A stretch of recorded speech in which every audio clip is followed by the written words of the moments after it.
Vai começar aqui, tá? Hello. Hello. How are you? I'm good. How are you? Woo, it's been a day. I know. I can imagine. I guess Facebook and Zoom are in a fight, and so going live to Facebook is just not happening. And I guess it's nationwide. So Oh my God, this is not the time for this, right? But I know, right? So did I mute your video? Hold on, I'm sorry. Let me undo your video. Did you do your video? mm, I'm not very familiar with this. Oh, okay. Start my video. Okay. Uh-huh. All right. There Okay. you go. You look great. Hello. Hi. Nice to meet you. Very nice to meet you. So here's what we're doing. We're going to try to go Facebook Live. Okay. I mean, I'm just going with the flow. Let's hope it happens. If it doesn't, I'm still going to record the show and then edit it quickly and get as many. I have in back-to-back today, as you probably saw when I tagged you. So it's, I won't get to edit till this evening, but I will begin to share all of the shows tomorrow because I have no shows tomorrow. So, I mean, it couldn't have happened on a better day if it was going to happen. I'm also going to go YouTube live. I just don't know where to find that. That's what my tech people are working on right now. So, well, so do you I'm go by? I'm on the same page. I'm learning how to, go more digital now because this is the only option that we have. That's it, right?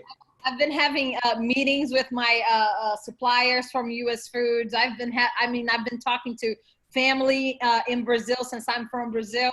My daughter is in Tallahassee. She went back to school because her apartment and everything. So I mean, we've been connecting. We've all been connecting through. It's a new world, but I like it. If we could get like if Facebook Live was working right now, it would be the perfect world for me. And for you, because I want to share, and I will share. And you go by Rafa or Rafaela?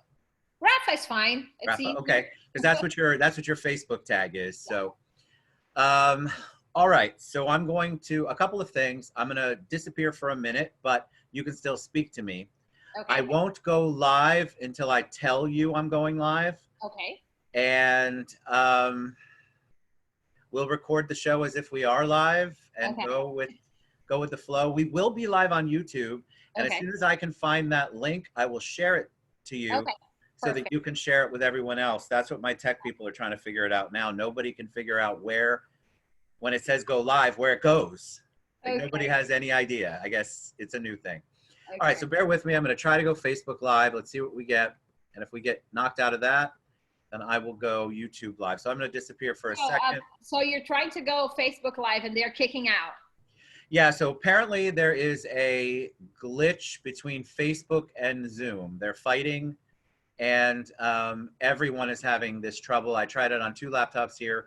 I had my person try it on his laptop. And so, but they're not fighting with YouTube. Okay. So go figure. So I'm going to go ahead and go live YouTube. So give me a second. It'll take me a minute to set it up. Okay. But it's going to tell me we're live. And if once we go live, you might not be able to see me, but it will give me a little message that we are actually live. Okay. All right. All right. Good. You ready? I'm excited. Yes. Okay, here we go.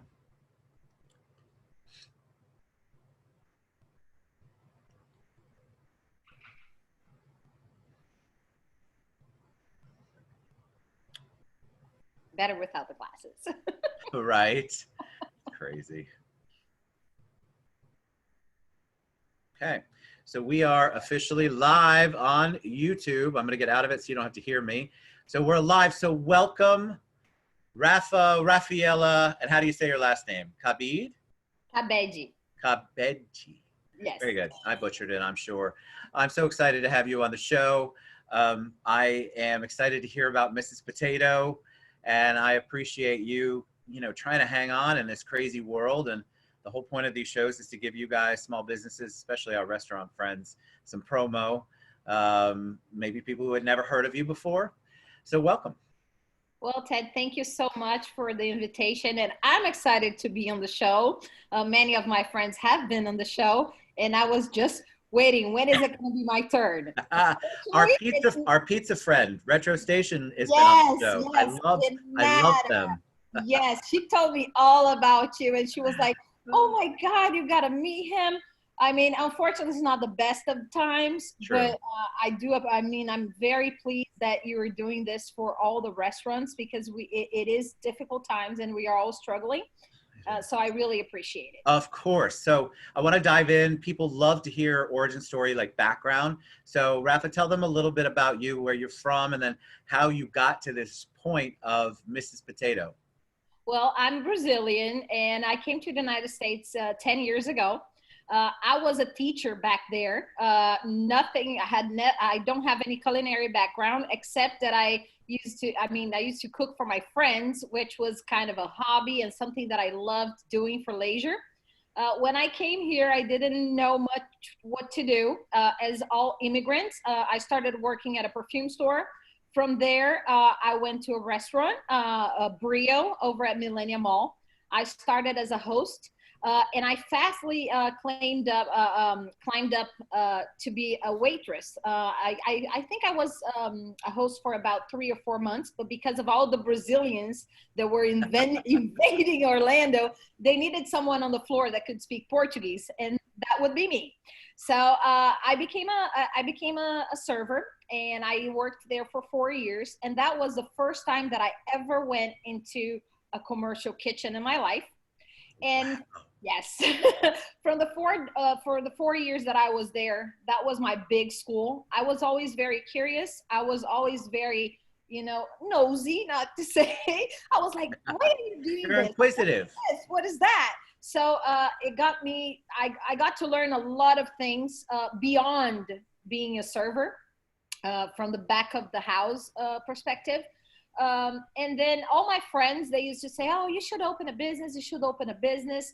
And I really had this entrepreneur thing going on. And I said, well, if I am to open a business, it's sure going to be related to food, because that's the only thing that I can do and that I can do well. But you just stepped in. You didn't grow up in your jobs weren't originally in a commercial kitchen. No, not at all. The first time I ever went into a commercial kitchen restaurant was at Brio, working as a server.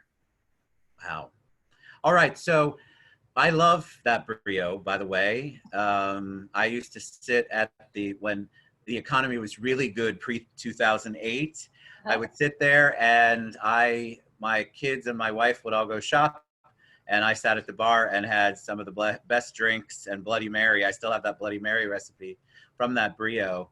That's a great place. It was a great school. I got to know how Americans did business, which especially in the hospitality business, which is very different from the way that we do business in Brazil. So that was very important. When I got to open my business, I didn't struggle as much with the culture differences, because I already knew kind of what was expected from me as a business, as and also what to expect from my guests, like giving them a good experience, good food, great smile, appreciate that they're there. I always had that in mind, and I always talked about that with my team.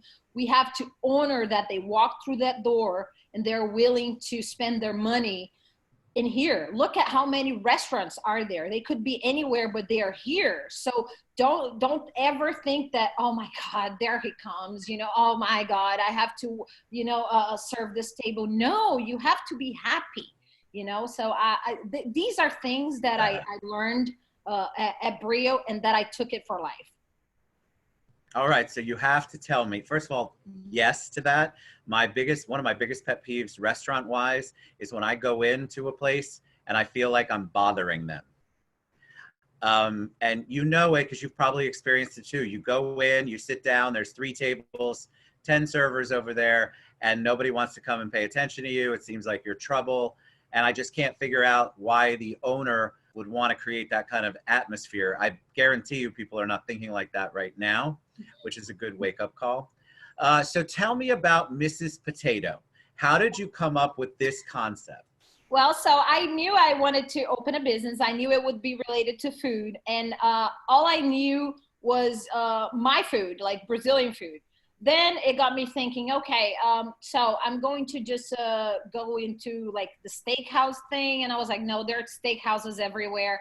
Well, rice and beans, there are rice and beans everywhere. So I started kind of like brainstorming our culinary Brazilian culinary cuisine and thinking what is there, you know, in the market and what is there not in the market. And then I figured, I was like, you know what? I really miss potatoes, the way that we have potatoes in Brazil.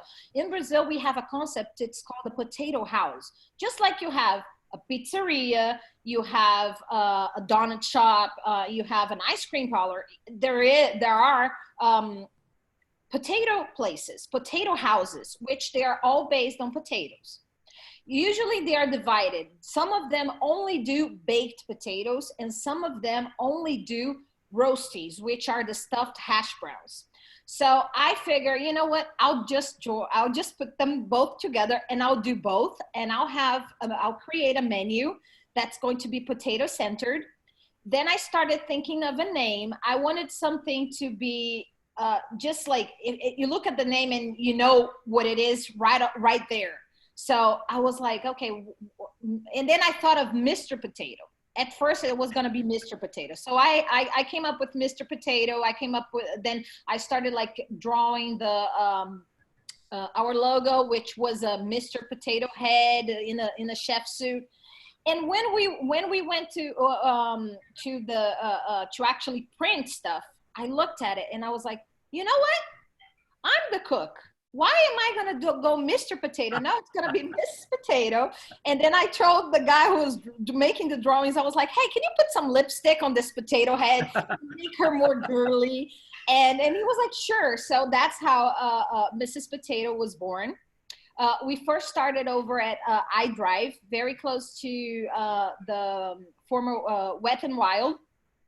It was a very small place. It was a kiosk. There was no enclosed space. We had a couple of picnic tables outside. There were about 4 or 5 picnic tables outside. It's right next to the Twisty Treat today. Yeah. There's I think a sandwich shop there. We were there for 7 months.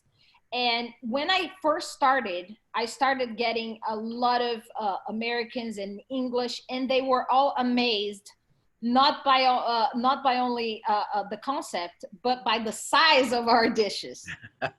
We always worked with giant Idaho potatoes, so they're about 1.2 to 1.4 pounds. So not an ordinary potato that you find at Wendy's, for example. So it's a full meal. We have about 19 different entrees that you can either get on top of your baked potato or inside the hash brown.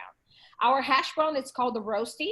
It's roasty. So I've never heard of that, like a hash brown. So it's a stuffed hash brown. Yes, it's a 7-inch. It's about like that big. It's a 7-inch hash brown that it's stuffed with 19 different entrees. They are all made to order, so you can kind of like customize it. So let's say we have 4 cheese, but you want to add a little bacon to it. You can have your 4 cheese and bacon. So it kind of like suits everybody. We have entrees that from like you can have shrimp. If you're a vegetarian, we have veggie lovers. If you we suit vegans. Gluten-free, so it kind of like suits all kinds of crowds. But if you don't eat much, I'm not the right place for you. Well, you don't usually think of a potato as a meal. Like you think of it as a side. It's you have your steak or whatever you have, and then you've got a side baked potato because they're smaller. But because these are so much larger, you've created this whole meal around them. They are the entree. Yes, they are the entrees, and together with the protein, they become it's a full meal. You have a potato, and it's your full meal right there. We have entrees like stroganoff, beef stroganoff, chicken stroganoff. Our most famous one is carne seca, which is it's a cured beef. It's cured by salting the beef and then desalting it seasoning, cooking it, shredding. It's very similar to roupa veja. If you Yes. when you kind of like when you look at it, but there is a different taste profile. It's more it's cured beef, so it's Love it. really good. You're making me starving right now, actually. Yeah, Tell me what you're doing. Are you all offering the curbside? Like, you're still in operation. That's the number one thing. So you have curbside. How have you? I know it's impacted everybody, but talk a little bit about how you're staying positive, creative, getting the word out that you're still available. alive. Yes, what we're doing, we are surviving day after day.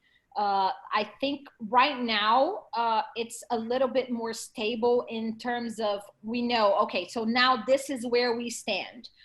We are not allowed to have dine-ins. We only do takeouts and deliveries. Okay. The 2 previous weeks, they were the hardest because that's when everything started changing. And it was like, in the morning, you wake up, oh, you can't sell alcohol. You go at night, oh, now you are allowed to sell alcohol. Oh, now you only have 50% of your seats. Oh, so every day was a new thing, and that was very stressful. And us trying to adapt and trying to come up with solutions, that was the hardest thing. So I was awake like 24/7 thinking I would go to sleep with a problem in my head, and then I would wake up and I would like, okay, I got it. I know what I'm gonna do. So I literally thought about the problem during my sleep to come up with a solution. My main concern were my employees, especially my servers. They were the first ones to feel first. It started to get slow. Then we had the 50% ban on the seats, and then they were expecting what is it called, the spring break. They were expecting that so much because usually spring break is busy, and it's where everybody, especially the servers, make a lot of money. There are a lot of tourists, and that when that didn't happen, Right. it was hard to keep them, hopeful. I was like, hey, let's go through this, blah blah blah. And then so then when the dining ended, I had a talk to them, and I said, hey, we are going to start offering deliveries, not only to the areas that we already do offer, because we already do offer deliveries on our 4-mile radius. What we did is we started delivering everywhere. And when I say everywhere, I'm talking Devonport, I'm talking Sanford. I mean, I literally went everywhere. And then I got all my servers on board, and I'm like, are you guys on board to make deliveries? And they were like, yes, we're here and we want to work. And I said, okay, so I'm counting on you. I'm going to post everywhere. I'm going to, put the word out there that we are delivering, and that we are delivering to areas that we did not deliver before. Of course, we are not going to charge a delivery charge, but we are going to have a minimum order depending on the location. And most of them went to work. And I said, I just don't know how am I going to do, because I don't know if I can pay you hourly, if I can't, how this is going to work. Sure. You don't know, right? I mean, hey, do me a favor, Rafa. Will you, your video is off. Can you turn it back on for? Yes, I did. I just did. Did it go through? Oh, good. Okay. Do we have image?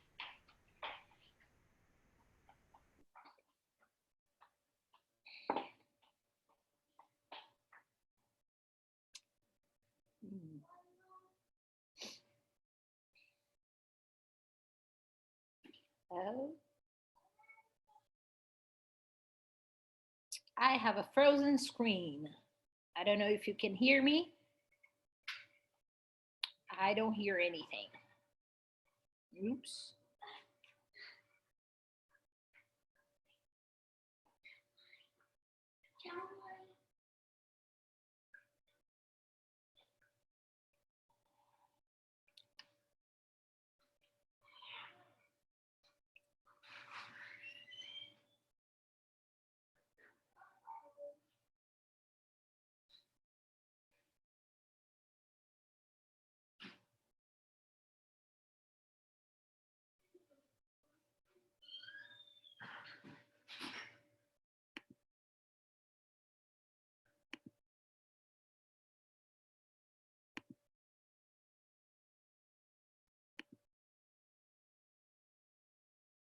No, Ted.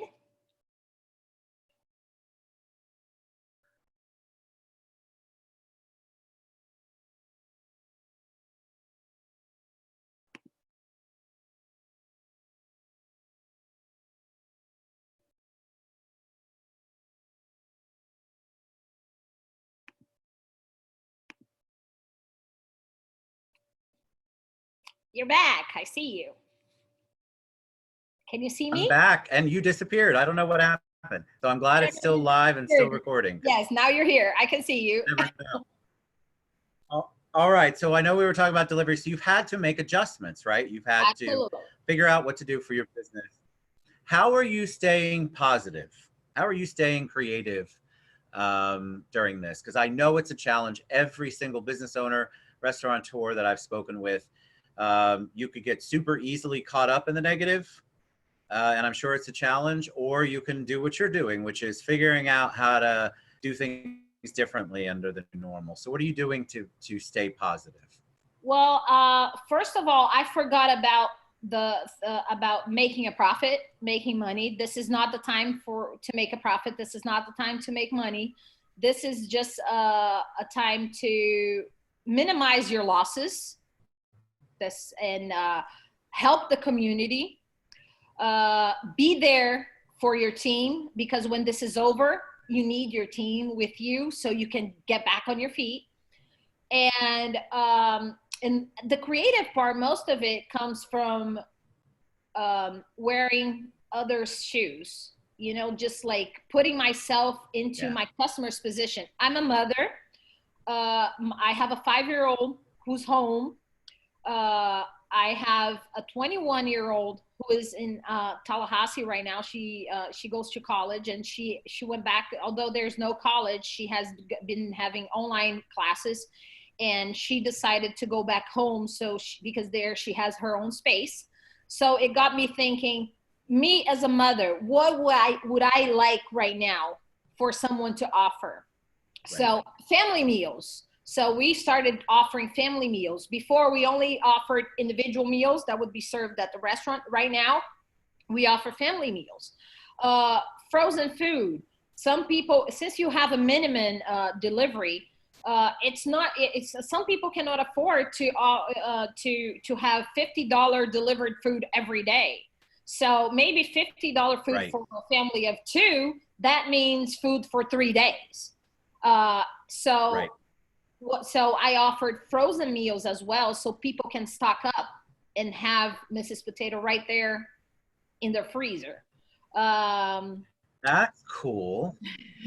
Yeah. So, I mean, you just got to be creative, and you just got to think, well, you have to make the adjustments that you can with your menu and with your public's needs. Basically, since I've always served comfort food, it's the perfect meal for you to have at home with a family. It freezes great. It defrosts perfectly. It's just going to be as fresh as it was just made. So I just thought, as a mom, what would I need if I were home and I were quarantined and I were homeschooling? and because right now, this is also another hat that I had to put in. So besides taking care of the restaurant and everything, my daughter would be at school right now, and I would be 100% in the restaurant. And right now I have to stay home, homeschool her, and while my husband is at the restaurant working, and then I go to the restaurant to work, and then he comes home. And so we all had to make adjustments everywhere in all aspects of our lives. I love it. Okay, so just before we head out, and we're going to share your contact information, how people can find Mrs. Potato, I have to ask, if you had to choose one of the 19, right? What's your favorite? My favorite one, well, I'm very simple. My favorite one is ham, cheese, bacon, and onions. Yum. Yeah, go with that inside a hash brown. You can't go wrong. You can't go wrong, and your energy's so good. Thank you for being patient during all of the technological issues that are, for the first time ever, not my fault, which is awesome. Mrs. Potato, I tagged you on Facebook. We'll tag you on YouTube. We'll tag you everywhere else. This sounds amazing. I want you guys to try her out. She's got 19 choices. We all love potatoes. Don't worry about your carbs. Seriously, not the time. I love what I do. I do it with love. I do it with passion. And I just hope that everybody that receives a box from my restaurant receives that love, feels hugged in a time that we can't hug no one. It's beautiful. You're a joy, Rafa. Thank you so much. Rafa with Mrs. Potato. She is Mrs. Potato. Thank you so much. We love you guys out there who are still following in this craziness. Thank you, Rafa, from my heart to yours. Appreciate it. Let's get it out there. Let's celebrate her, guys. Thank you, Orlando, for this. Thank you. Have a good one. Bye, guys. We'll see you soon. Bye. Thank you. Yes. Bye-bye.